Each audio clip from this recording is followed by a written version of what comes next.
Good afternoon, everyone, and welcome to today's webinar.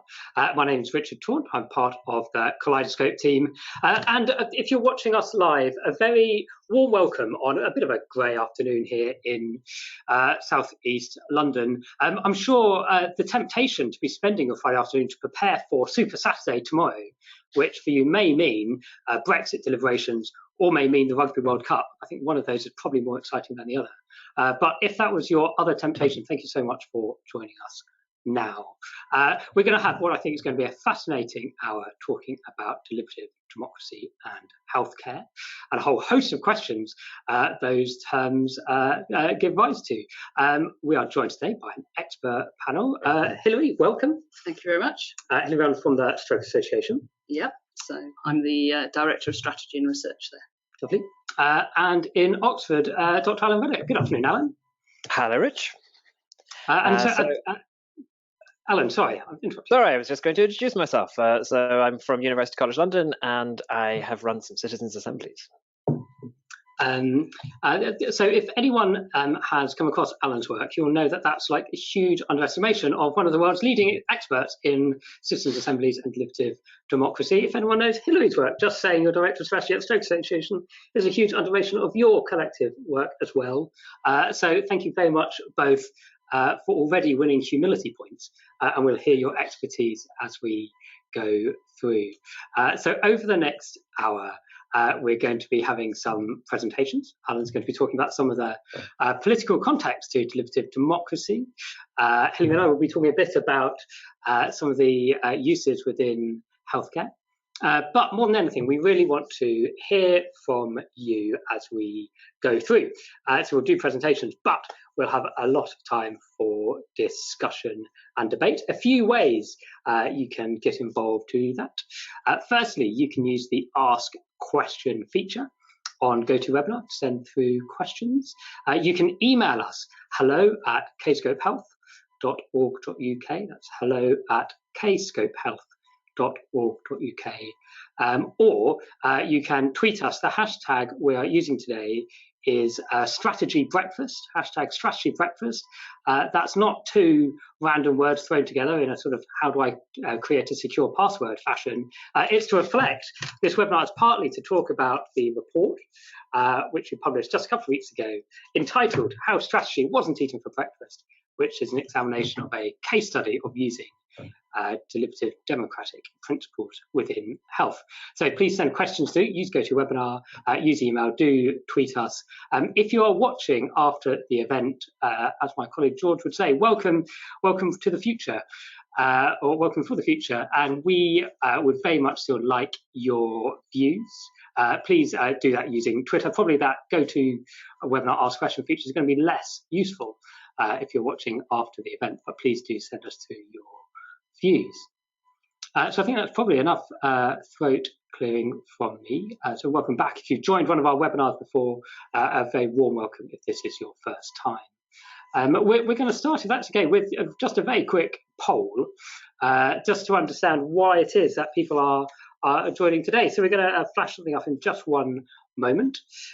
Just what we're interested in is the reasons which people have joined today. So if whilst that's just coming along, you can just have a think about why you've joined today. Is that because you're interested in deliberative democracy as a concept? Is it because you would like to hear more about the process which was run with the Stroke Association? It might be because you're looking for inspiration for your strategy work. It might be that you're looking for inspiration for public engagement work. You can tick as many of these as apply. It might be something completely different. This is a quick fire poll. We'll give you approximately 7.5 seconds to tick as many of those boxes as apply. Again, if you're watching after the event, a live poll probably doesn't work quite as well. But anyway, we'll see the results in a second. So we'll close that now. Thank you very much. And we'll see those results very shortly. In a moment, they should pop back. They're not popping back as yet, but hopefully we'll come to those in just one moment. The perils of democracy as you launch things. There we go. Hooray. So great. Thank you so much for people for feeding that in. So two winners there. interested in deliberative democracy and looking for inspiration for public engagement work. Still, 38% would like to hear more about the stroke association process. Well, that's handy, isn't it? That is quite handy for the purposes of today. So thank you very much, everyone, for doing that, and hopefully we'll cover a range of those points as we go through. Thank you also to those who sent through questions ahead of today's session, which we'll turn to in due course.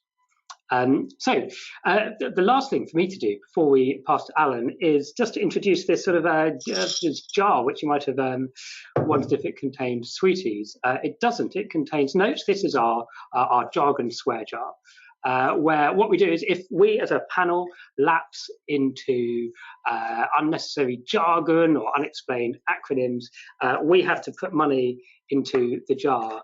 We're going to make just a point about the start to say we are not accepting deliberative democracy as jargon, because otherwise it's going to bankrupt us. So we're going to allow deliberative democracy, and Alan's going to tell us in just a second a beautifully clear definition of what it is. But for other jargon, we'll certainly be using it. So let's keep that in mind. Alan, thank you again for joining us. Over to you. What is deliberative democracy, and why should we be interested in it? Well, I think that's a very great question. I think I'll start by talking about the principle underlying deliberative democracy, and then I'll go on to saying a little bit about how it works in practice. So on the next slide, we have what deliberative democracy is in principle. So I think the underlying idea is that it's that democratic decision-making should be informed and it should be inclusive. So despite the fact that we've got all this jargon around deliberative democracy, I think it's quite a basic, simple idea.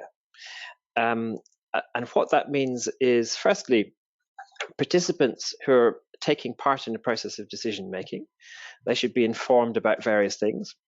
So they should be informed about what are the options that they might be able to choose among. I mean, I guess before I say that, actually, they should know what question they're being asked. Yeah, they should know what matter they're being asked to talk about. But then they should know about what the options are that they could choose among. They should know about the range of different perspectives that exist on those options. So I come at these things mainly, as you've said, from a political point of view. So I might be interested, for example, in the Brexit issue, just to take something that's very current. So what are the range of different perspectives that people have on Brexit? What different criteria do people use in order to evaluate Brexit? So the economy, the democracy, sovereignty, all these kinds of things. And then people should also be informed about the facts that are relevant for choosing among the options and evaluating those options in relation to the criteria that are available. So people need to be informed. It's also really important that the people who are taking part, clearly they should contribute, they should feel able to take part, but also it's important that they listen and that they're open-minded, so that their views that they come to are shaped by the information, the facts, the perspectives that they've heard, and so on. Clearly, if people are informed, but they don't allow that information to shape their conclusions, and they just go with their prior gut instincts, their prejudices that they had coming into the room, then you don't have informed decision making. And then finally, the inclusive bit is the importance of ensuring that everyone should have an equal chance to participate, which means everyone should have an equal chance to be in the room, taking part in the discussions, and everyone who's in the room should have an equal chance within those discussions to ensure that their voice is heard, and their perspective can be considered by the other people in the room. So that's the basic principle. Then on the next slide, we move on to how that works out in practice. So next slide, yes, sorry, this slide. So we tend to do deliberative democracy, I'm afraid this is going to be a horrible bit of jargon, through things that we call deliberative mini-publics. And that means things like citizens' juries, citizens' assemblies, citizen panels, all these kinds of things. So the mini-public bit there is the idea that normally when you have a deliberative democracy event, you don't have everyone who could be involved, because that would normally just be too many people.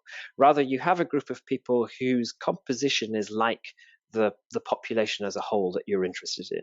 And that might be the population of the whole of the UK. It might be the population just the people who belong to a particular organization. So what the population is going to vary a great deal.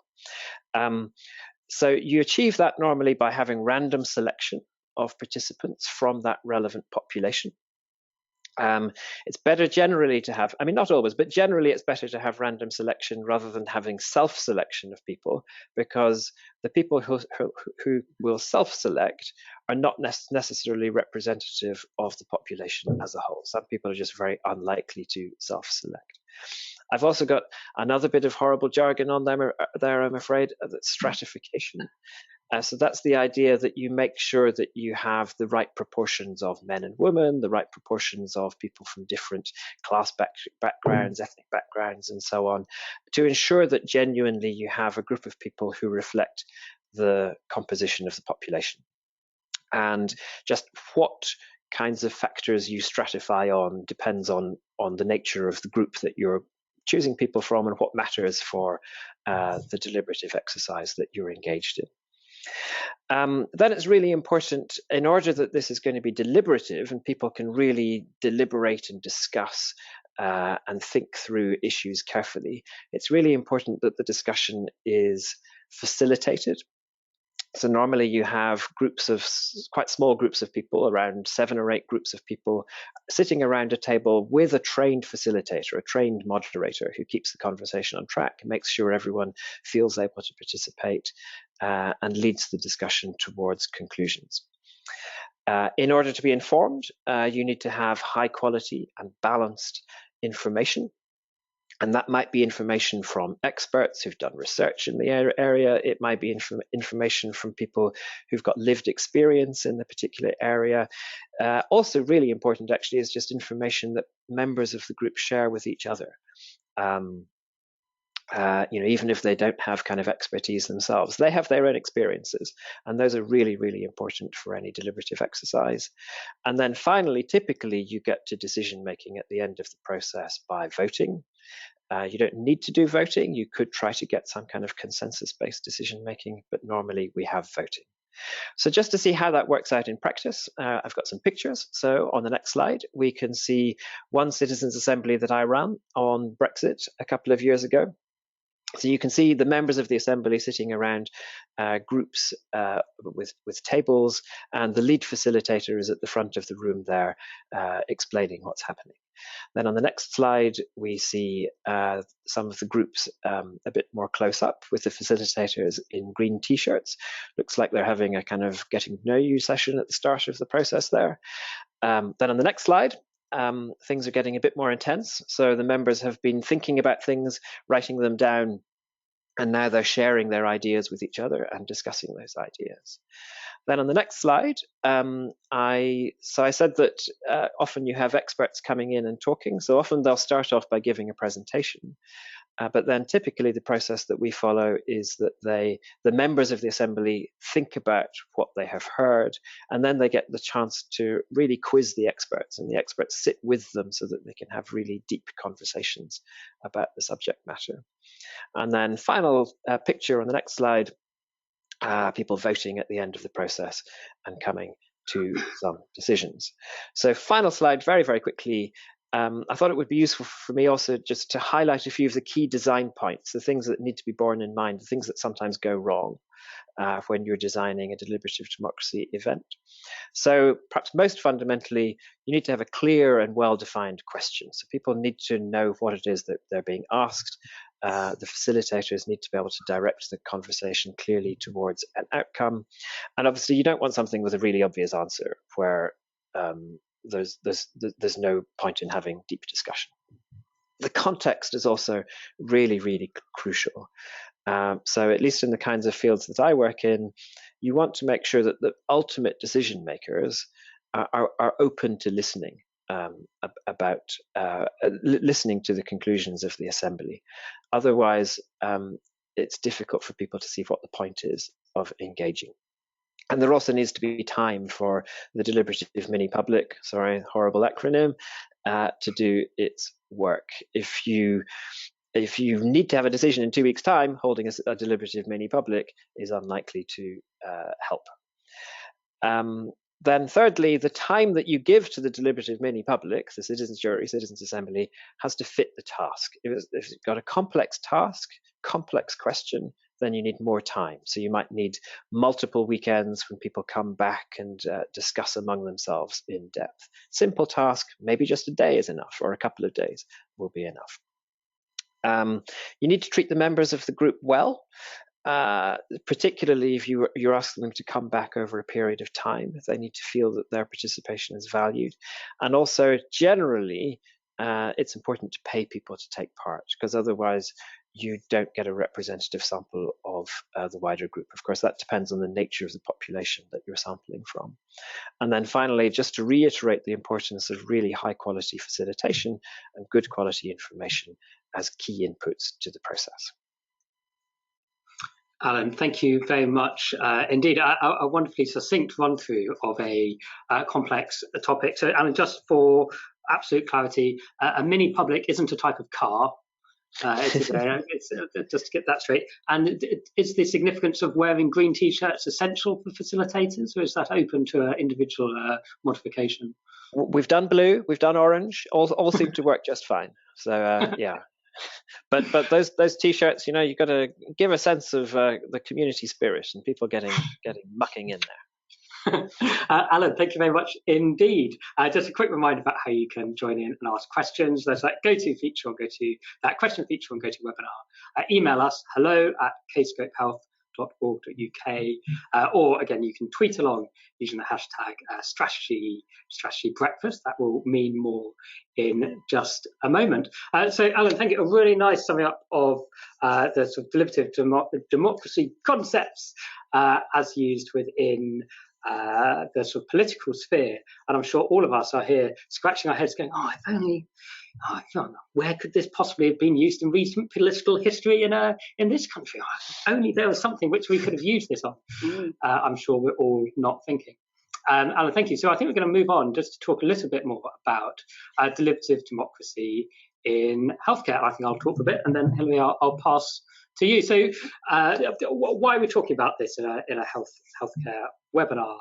Well, there's an element here, next slide please, where when we talk about the use of or sort of trying to make decisions inclusive and informed, you can sort of go, well, you know, we do that all the time in healthcare. You know, that's a lot of what modern healthcare should be about. Shared decision making should all be about how you involve people with different levels of expertise in coming to an informed decision. So, you know, is this just a new fancy bit of jargon to explain what's already going on? We don't think it is. We actually think, next slide, that there is something new here. If we can just have the next slide, please. Thank you. Where there's an element here where, so we can say, yes, all right, well, health decisions should be taken in this inclusive, informed way. But a lot of the decisions in health and healthcare, particularly those macro policy strategy decisions, all still often taken in pretty traditional, less inclusive ways. And so this is where the report we've just published, I'll hold it up again, it doesn't really work because you're looking at slides, but anyway, I just did hold it up again.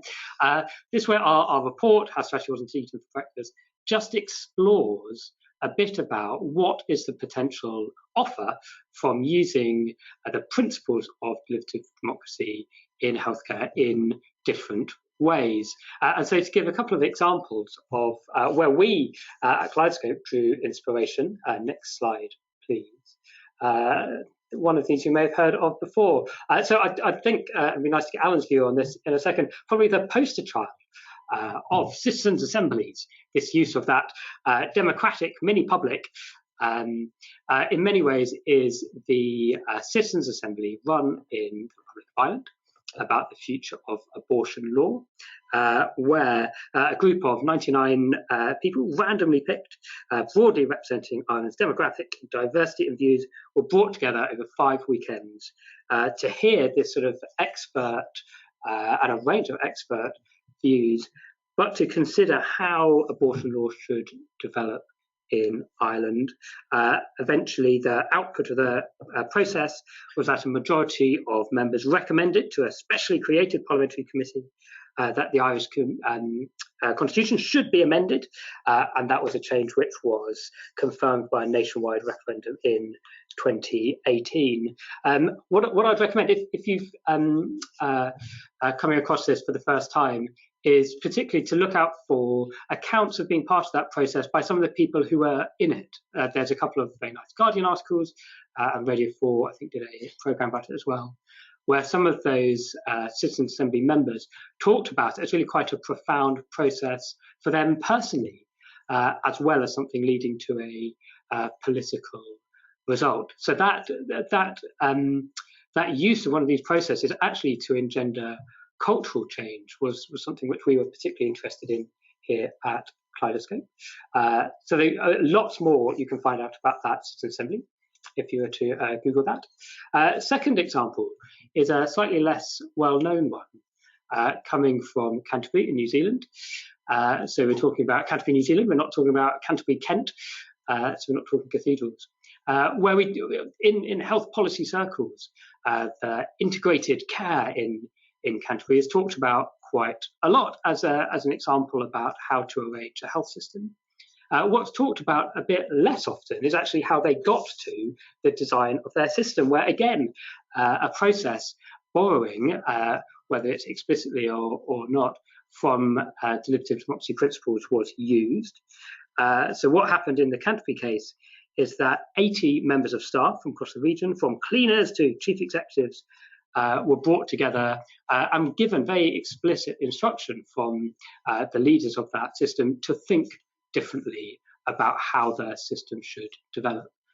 They were again provided with a range of expert opinion from within healthcare, but also from outside. And they were asked to think about what should be the sort of the bedrock of our approach, what should be those fundamental principles about how our system should develop. And something which came out of it, which I still think now we're in the UK we're struggling to actually catch up with, is that their central recommendation should be that a system with patients at the centre should have patient time as one of the key metrics from the outset, not cost. So when you talk about the cost of a particular service, rather than just a discussion about New Zealand dollars, you're actually talking about the cost in terms of patient time. And some of those design principles then went on into the construction of the strategy for the whole area. A really nice example, again, there's a report by Nick Timmins and Chris Ham from the King's Fund a number of years ago now, which does touch on, just a little bit, but does touch on how they ran this process. So this idea about how you can use deliberative democracy in quite an exciting way got us quite interested. But I think before we all get too carried away, when you look at some of the literature about how deliberative democracy has been used in healthcare, particularly with regards to publishing engagement, it very much reinforces Alan's point that it is very easy to do this wrong, or at least to do it quite badly. This is from a study from a couple of years ago looking across a range of deliberative democracy projects in health and care, and one of its main results being the challenges for such processes are ones which are probably all very well known to us. Time, lack of financial motivation, entrenched interests, informational imbalance, practical feasibility, cost, diversity of decisions, other contextual factors. You can see how some of these ideas, despite sounding lovely, don't progress particularly far. So what we were interested in, and what Hilary will talk about in just a second, is how can you use some of these principles within healthcare, where actually your primary audience, your mini public, to use the term, isn't actually the public or population, but is actually staff. So rather than an organisation strategy being designed by an executive team locked away in a room, could you use some of these principles in order to design a different sort of process, working with staff in a very different way? And Hilary, I think you're going to tell us a bit more about that. I am indeed, and I'm going to tell a story rather than present slides, just to put a different perspective on it. The Stroke Association had a once in every 10-year opportunity to restate its strategy around a continuing vision and purpose of a world with fewer strokes, and where people who have strokes get the support they need to live the life they want. And we had a newish chief executive and a newish executive team, and we wanted to seize the opportunity not only to develop a strategy, but also to think about the culture we wanted in the organisation. So for us, how we went about strategy development was just as important as what went on as part of the intellectual development of strategic goals. So we decided to take a really quite scary approach at the time, and it was scary, which was to give away the power and the responsibility for deciding on the strategic principles the organisation should have to a group of staff. We didn't do that completely randomly or without quite a lot of forethought, but we wanted to see whether we could shift our culture through engaging a much wider and more diverse set of minds than might normally be used in strategy development, where you wrap towels around the heads of academically clever people and see what happens. So we brought Kaleidoscope on board to help us design a process for engagement and then to run the process. And you can read about it in the report, how strategy wasn't eaten for breakfast. There you go. Thank you, Rich, for that prop. Because our opening slide when we talked about this with staff was always culture always eats strategy for breakfast. And that's where we started from.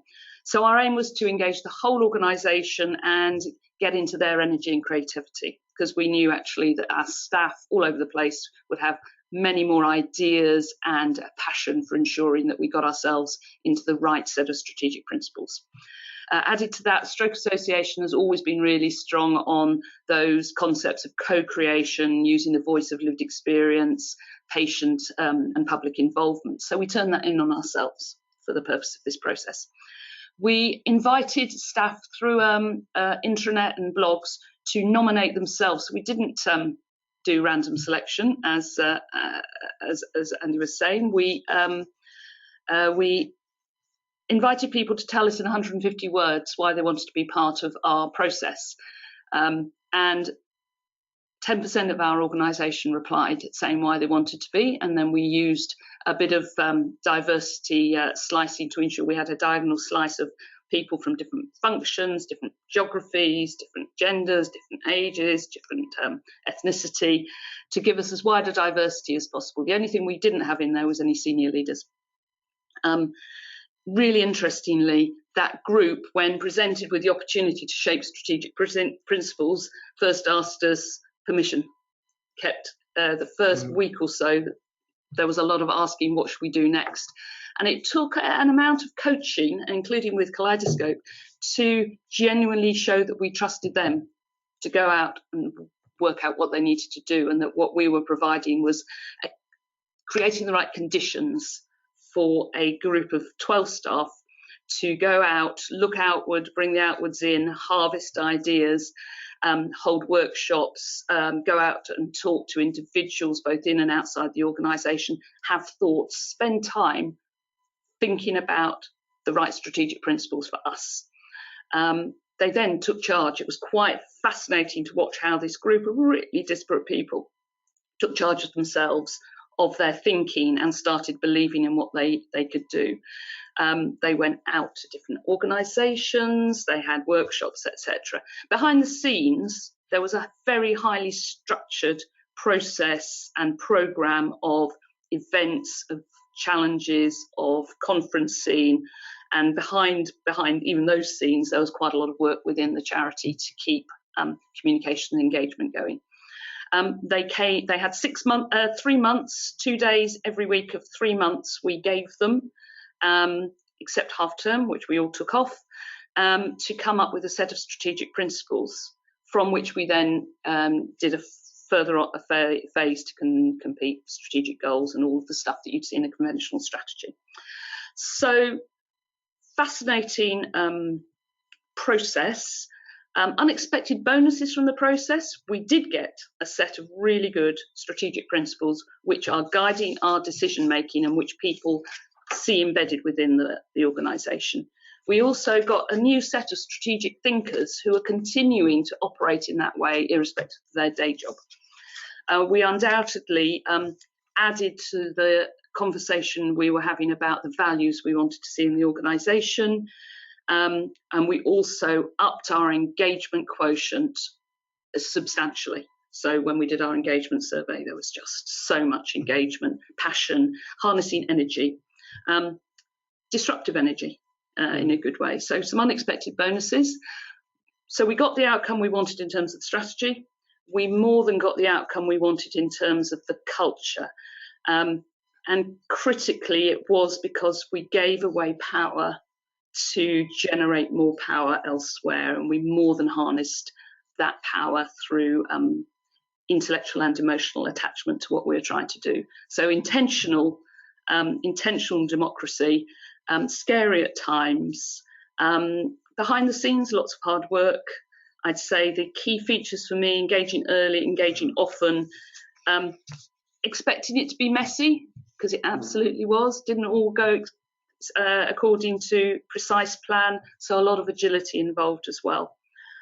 Really happy to talk further about bits that have struck people, but I would do it again. And in a review we did of the whole process, everybody without question, and whatever they thought of it and however uncomfortable they were, said absolutely this was the most valuable thing to do to make sure that our culture and our strategy sat down and ate breakfast together. Hilary, thank you very much indeed. And one of the limitations of doing a webinar is that the audience is you out there, so it doesn't really work to have rounds of applause, but I think we can still do that. So Hilary, thank you very much indeed. Alan, thank you very much. I will have your video back in 1 second, but lovely, thank you very much both. And really, we've got a bit of time now for discussion and for debate. And so just to remind you about how you can be doing that. So firstly, that Ask Question feature on GoToWebinar, please use that.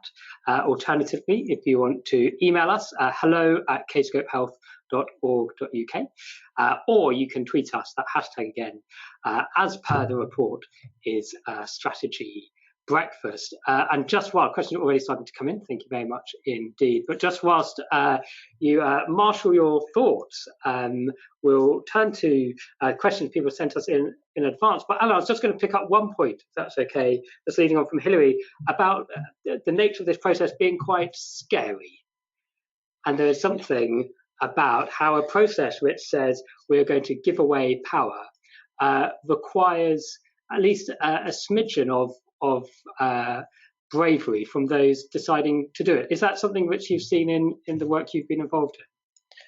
Yes, definitely. And, this is why these things don't happen as often as they should, in my view.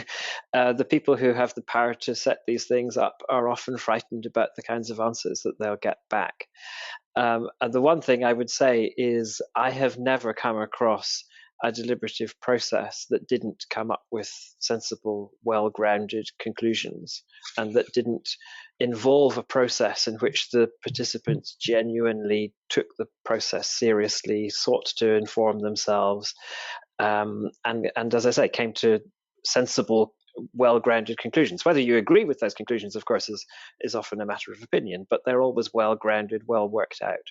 So in my experience, the fear is legitimate because you don't know what they're going to come up with, but you can be confident that they'll come up with something sensible. Yeah, I was just going to add to that, because one of the principles that our team came up with was unleash the potential of the organisation, and that came out of their own experience of having been unleashed, how much more focus and energy and thought we could generate if we used all of our 800 people and all of our 3,500 volunteers, all in the same direction. So unleash potential is part of that, the consequence of scariness. And just to chip in that, so in terms of confession time for me, so a lot of my background personally has been working in strategy development, which does involve towels wrapped around heads. And so even though sort of being a convert to this sort of process, I sort of still had a nagging, well, not even a nagging, I had a voice at the back of my mind which said, even if this group doesn't come up with anything very interesting, it's okay, because we do strategy, we can rescue it. And I was so humbled by what the group came up with, which was so much better, and so much more grounded in their experience than some sort of poxy external consultancy. I think could have produced. I think there's a really helpful one, which is not a swear word thing, which is, we didn't even call it strategy development. Our group set up themselves as what next. So they were our what next group, and we had a what next activity going on for the 9 months of 2018, and that said it all about the ambition and the focus and the forward thinking that they had. Because what next is what strategy is. We just didn't call it that. Lovely. Hilary, thank you very much. Alan, thank you. Questions flooding in. Thank you again. We'll start with, there was one question which I particularly wanted to get to from those pre-submitted, Alan, which is one for you, if that's okay. Which is, thank you for the person who submitted this, which is, we've talked a lot about these principles of deliberative democracy. We've talked about some of the different ways they can be expressed. How do you pick the right method, Alan, to use when? And then how do you integrate that with sort of conventional expert-driven approaches? So that's something you've dealt with. So in terms of how you pick the right method, so as we've discussed, there are lots of different ways in which methods might differ from each other in terms of the length of the process, the number of people involved, and so on. I think the one that perhaps is most interesting from the discussions that we've been having so far is around who you pick, what kinds of people you choose to be part of the process. And that's partly about what kind of population you're choosing people from, and it's partly about how you pick them. So, I was very interested listening to Hilary talking about how you were choosing from the population of your staff. And similarly, the Canterbury, New Zealand example was an example where you were choosing from the staff of that organisation as well. And I guess I have a question about that, actually, because an alternative approach would be to include users as well as staff in the process. And so an example from Scotland, for example, where they had a process to think about developing their new principles for the social security provision. And there they had a deliberative process that included members of staff from the Social Security Service in Scotland, but it also had people who had experience of living on Social Security benefits. And the people from those two groups came together and developed a kind of mission statement for how the social security system should operate and how it should treat people. And so to me, that works really well, because you want to be including the people who are relevant for the kinds of questions that you're answering. So I guess I have a question for Hilary, and maybe for both of you, as to why not include users. Because that seems to me like the kind of obvious approach. And then in terms of your second question around including experts and how you integrate this process with expert-led processes. So one of the important things about a deliberative process is that it's informed. So it's really important that experts are feeding into the process, and other people with relevant experience are feeding into the process. And sometimes that can require the experts to kind of go away and do a bit of work in advance. So this kind of process isn't necessarily the first step. But if you've got the experts feeding in, then you can have a deliberative process that is just as well informed as would be a process that was just expert-led. But you also have the advantages that Hilary has talked about in terms of getting the diversity of experience from people across the relevant group. That is brought to bear upon the decision-making. So you have much, much richer decision-making. And then as an output from the process, you also have much more buy-in, much more feeling of being part of the process. So I would say, experts are absolutely brought in at the start, but you want them only to be part of the process. Alan, thank you very much. And points for answering a question with a question. Congratulations. And a question also asked by Joanna. Joanna, thanks so much for joining, who just echoes why was the process just for staff, the rationale for not including people with lived experience, volunteers, etc. too. Okay, Hilary. so this was absolutely a challenge we set ourselves, and we thought about it from a whole range of theoretical ways and then also some practical ways. So ideally we would have had people who work for us and get paid for it, people who work with us and are volunteers, users of our services, researchers we work with, policy people we work with. We could have made an entire town part of this conversation. We ended up by thinking, actually, if this is about our organisational culture as much as our strategy, then let's start with people who are within the culture. So it was inside the organisational engagement. 3 of our What Next group were people affected by stroke, as well as being staff. So in fact, we did get some of those voices of lived experience. We also encouraged every single one of them, as well as working together, to go and use their various and many networks. So we had 3 or 4 of the group were stroke coordinators who work every day with people affected by stroke out in their local communities. They used opportunities to run special workshops out in their own communities. One of our group was our evaluation officer, who used other parts of her job to ask some of the questions and to challenge herself. So wherever they were in the organisation, we encouraged them to go out beyond the What Next group process and bring their learning back. So we had some really rich conversations, including with volunteers. We used our UK Stroke Assembly, which is a assembly we convene, and ran workshops there run by the What Next group to engage external users in the development of our strategy as well. So we tried to mitigate the effects of only having staff by the way, both in which we put this group together and the way we encourage them to go outwards into their own networks to bring the learning back.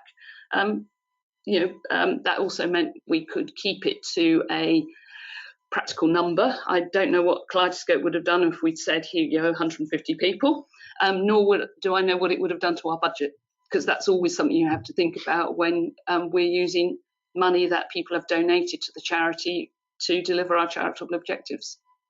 We've always got to balance that as well. I hope that helps. If you want to add anything. So I think there's, and it may be a slight deviation from core deliberative democracy concepts, but the way, I think what was really impressive about how the group worked was how much they took on that responsibility to talk to the people they came into contact with day on day, whether that was their colleagues, their volunteers they worked with, the stroke survivors they worked with, and how they managed to bring that richness back. So I think the challenge to pose back is there is always an additional constituency you could include, and about where do you draw the line within a particular group, but also how do you consider gaining the experience and expertise which you're not able to have in that core group. And I think one of the things which was interesting about this process was about the range of very different voices which people heard from, which were well outside healthcare, well outside stroke, which I think was of immense benefit to help people just think about different options in a way where if it was a more traditional type of people to engage with, it might not have reached that diversity. Absolutely.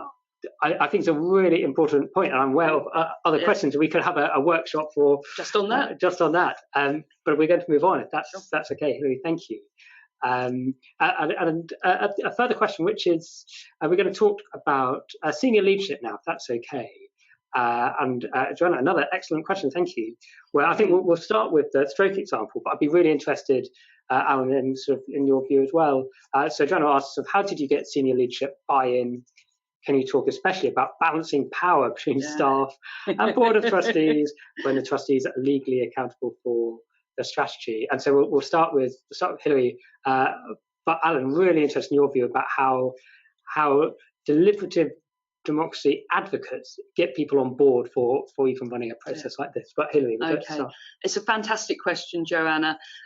We started crucially by having a CEO who really wanted to both have a really good strategy and a really good culture within the organisation, and was prepared to put her name and her time and her energy behind the process we were proposing. We argued a case for change from a number of different aspects. And then there was a lot of talking through what we wanted to achieve, how we wanted to achieve it, what we thought the outcomes were going to be. So all of those sort of intellectually important aspects of strategy development. And we also overlaid that the case for engagement and a cultural shift. We did that with our executive team and with our trustees and with a mix of the two and with our senior leadership group throughout the process. So we decided to be entirely open and transparent about what we were trying to do, the process we were going to go through.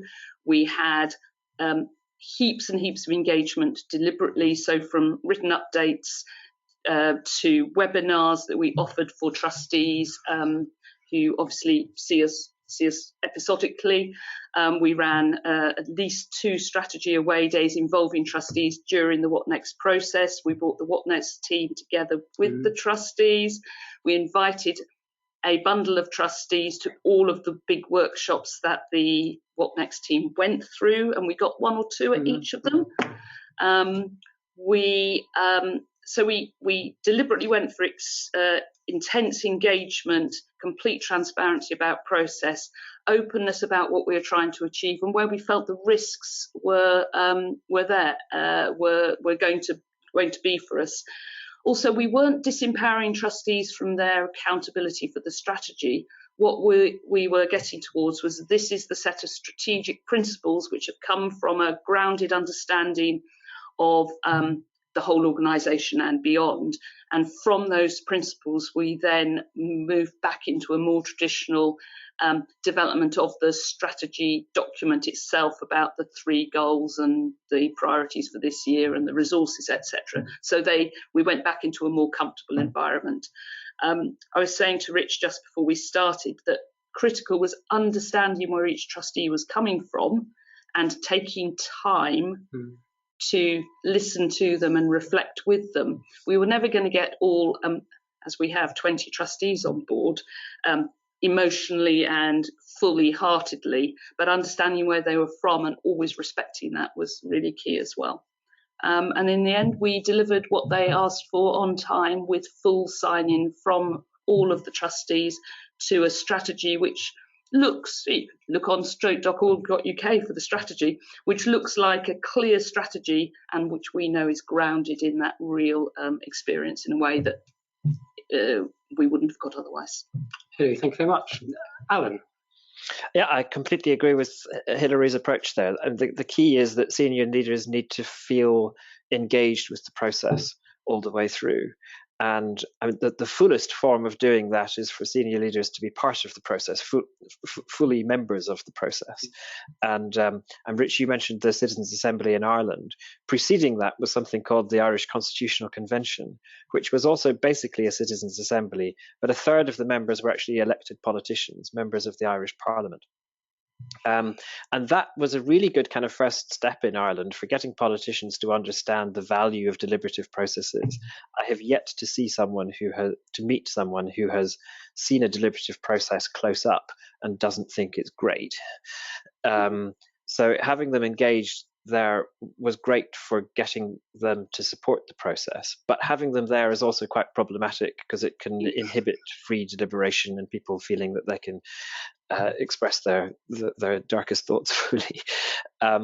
So a better process on the whole is the sort of thing that Hilary has described, where you're ensuring that people are fully engaged all the way through.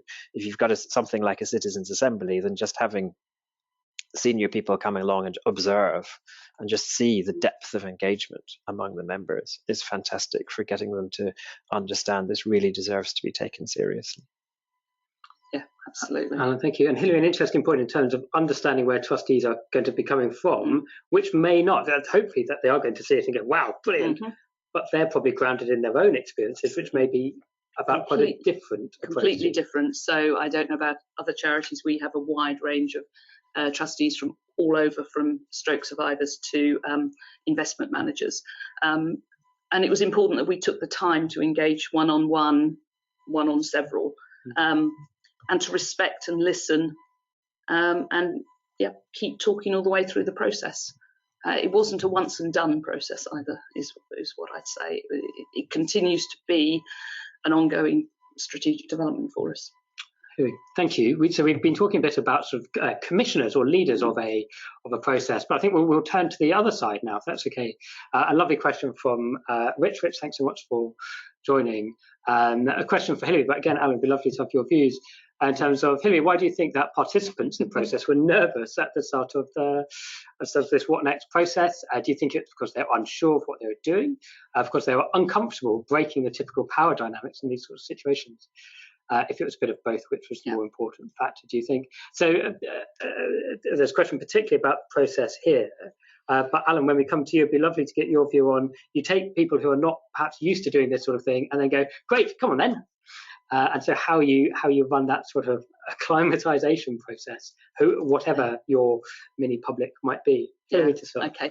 Why were they nervous? I think it was both of the things you've identified, Rich, but particularly breaking the typical power dynamic. You know, we were operating in an organisation that you would typify as a standard hierarchical organisation with quite a lot of layers of management, and suddenly we were stripping that away and putting together a group of all sorts of levels and all sorts of people, none of whom knew each other before the start of the process. So definitely the power dynamic, and also unsure about what was this going to be like. We worked really hard at getting them together through webinars, through them setting up a private Yammer group, through bringing them together physically, and also giving them completely consistent support from Juliet, our chief executive, from me, from others, so that at no time was there any dilution of the sort of support they knew they could get. Certainly I made sure that they felt able that they could pick up the phone to me, text me, email me, drop in if we were all in the same office, just to talk about anything, so that they saw people who they had known as powerful in the hierarchy as humans also on the same journey. And if the most important factor was to humanise the entire process, because we're all equals in strategy development, that would be where I'd say was really important. And that was hard for some people, because hierarchy is what gives you status. And some people don't like not having status because of their job, but having status because of respect others have for you. Hilary, thank you. Alan? So if you're recruiting people from the population as a whole, or you're recruiting people from social security users, healthcare users, then of course you have people for whom this is a completely new kind of experience. You have people with mental health difficulties, anxiety concerns. You get people like the population, and many of them will find this very difficult. So it's very important, first of all, to have a good onboarding process, to use the jargon. So ensure that before they first meet you, that they have contact with the team and they understand the process that they're going to go through. We found just having someone with great telephone manner, was really, really important, so that if someone wanted to have a half-hour chat and just talk about anything really before they'd first met us, just to feel comfortable, was really, really important. And then once they're actually in the room, then it is really important again to go through a process of easing people in, so having very gentle presentations at the start, reassuring people that they're in the room not because they're supposed to be experts, but because they are themselves, and they're there to be themselves, and what we want to hear is their views, and having icebreakers at the start to ease people in, ensuring that if people are terrified of public speaking, which of course many people are, they don't have to do it.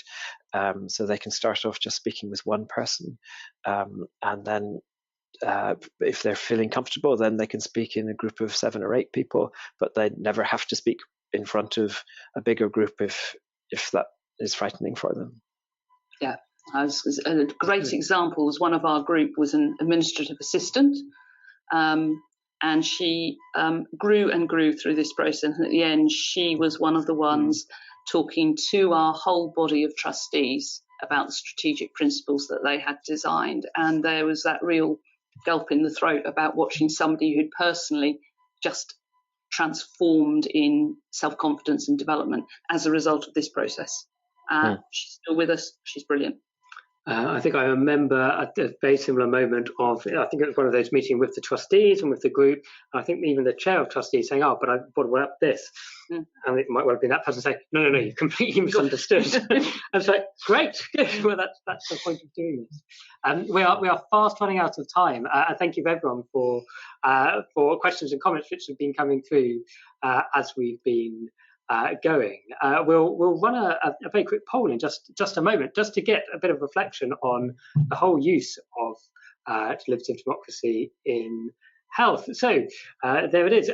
So reflecting on our discussion, how much potential do you see for the use of these principles in health and healthcare?